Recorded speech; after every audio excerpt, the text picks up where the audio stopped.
સમજી જજો એ સ્થાનમાં અરે હટ મચાઈએ વિશ્વને સા ભાર પાકિસ્તાનમાં બોલ નાદ ગો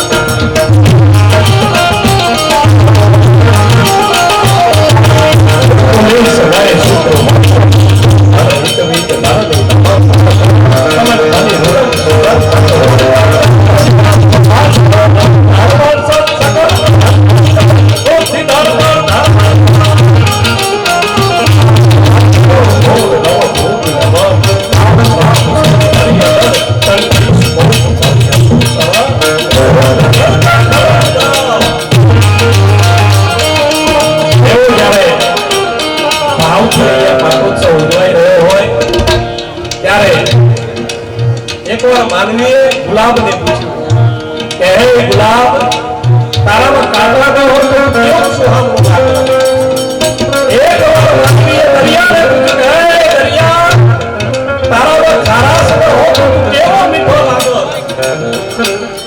અને એક વાર દરિયાએ કોયલને પૂછ્યું કે હે કોયલ તારામાં કાળાશ ન હોય તો તું કેવી સુંદર લાગો ત્યારે દરિયો કોયલ અને ગુલાબ આ ત્રણેય ભેળા થઈ અને માનવીને કીધું કે હે માનવી તારામાં બીજાની દોષો જોવાનું કુટેવ ન હો તો તું કેવું સુંદર લાગો તું કેવો સુંદર લાગે ભલામણા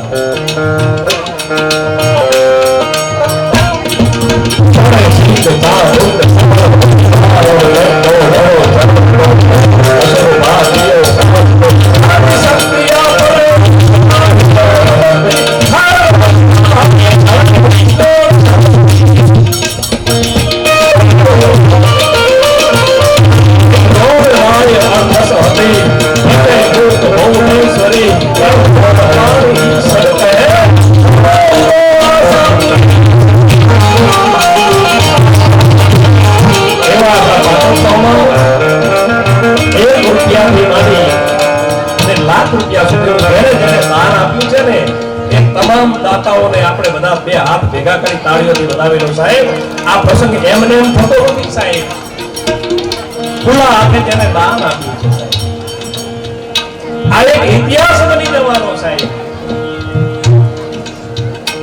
હમણાં જંગલમાં આગ લાગી ને એટલે જંગલના બધા પ્રાણીઓ પક્ષીઓ ભેળા થઈ અને પોતાની રીતે આગને ઓલવવાના પ્રયત્ન કરતો તો આધી જઈ હોડથી લાવી અને પાણી નાખતો તો ચકલી પોતાની રીતે મહેનત કરતી હતી વાઘ સિંહ વરુ જેટલા પણ જંગલના પ્રાણીઓ હતા પોતાની રીતે આગને ઓલવવાના પ્રયત્ન કરતા હતા એમાં એક નાની એવી ચકલી એક બે ટીમ્પા પાણીના લઈને આવે ને આગની ઉપર છાંટે એટલે હાથીએ આ દ્રશ્ય જોયું અને હાથીએ તેની ચકલીને કીધું કે હે ચકલી તારા બે ટીપા પાણીથી આ જંગલની આગ ન ઓલવાય તમે ત્યાં બે ટીપા પાણીથી જંગલની આગ ઓલવાઈ જશે શું કામ ખોટો વ્યર્થ મહેનત કરે છે પ્રયત્ન કરે છે આ બે ટીપાથી કાંઈ ફરક ન પડે અને ત્યારે ચકલીએ એટલું કીધું કે મને ખબર છે કે મારા બે ટીપાથી જંગલની આગ ઓલવાય ન ઓલવાય મને ખબર પડે છે કે ન ઓલવાય પણ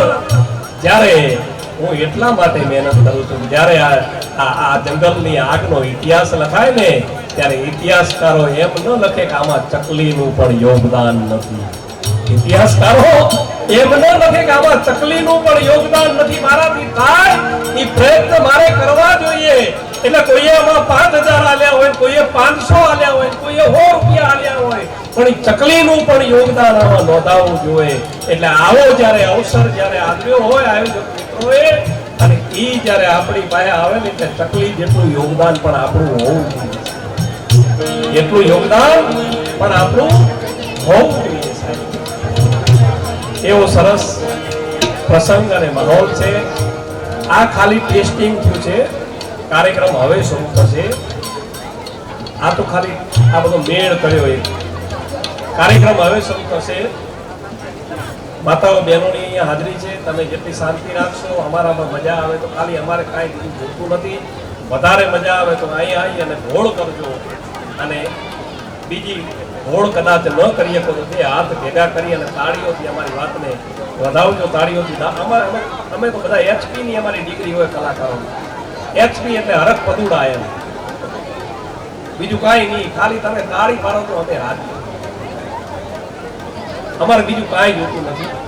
પણ માતાઓ બહેનોની હાજરી છે એવી કંઈક આપણી પારિવારિક વાતો, આપણા પૂર્વજોની એવી કંઈક વાતો, આ ધરતીની ધૂળમાં ધરવાયેલી એવી કંઈક વાતો, હાસ્યરસ આપણને હસાવવાના પણ છે. ઘણું બધું છે આપણી પાસે.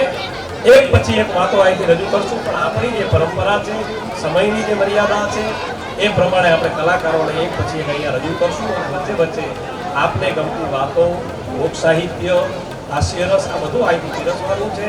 તો એવો આડાભીડ કલાકાર ગુજરાતમાં જેમનું નામ છે અને જેનો અવાજ જ એનો પરિચય છે, એવા આડાભીડ કલાકાર એટલે અમારા વિનોદભાઈ શિરવાડિયા. જોરદાર તાળીઓથી સાહેબ વધાવી લો.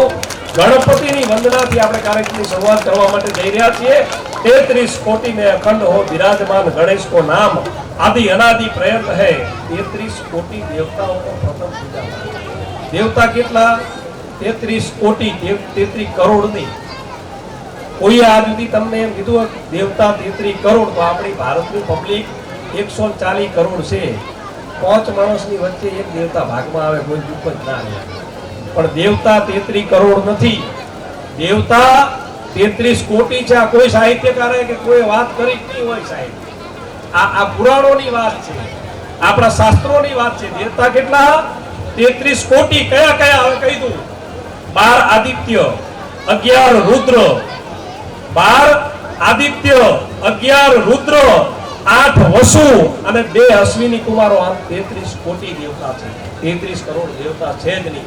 એ 33 કોટી દેવતાઓ જેની પ્રથમ પૂજા કરે છે, એવા ગણપતિની વંદનાથી કાર્યક્રમની શરૂઆત કરવા માટે આપની સમક્ષ આવે છે ભાઈ શ્રી વિનોદભાઈ શિરવાડિયા. જોરદાર તાળીઓ વધાવી.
આજે આપણા ધનાના ગામને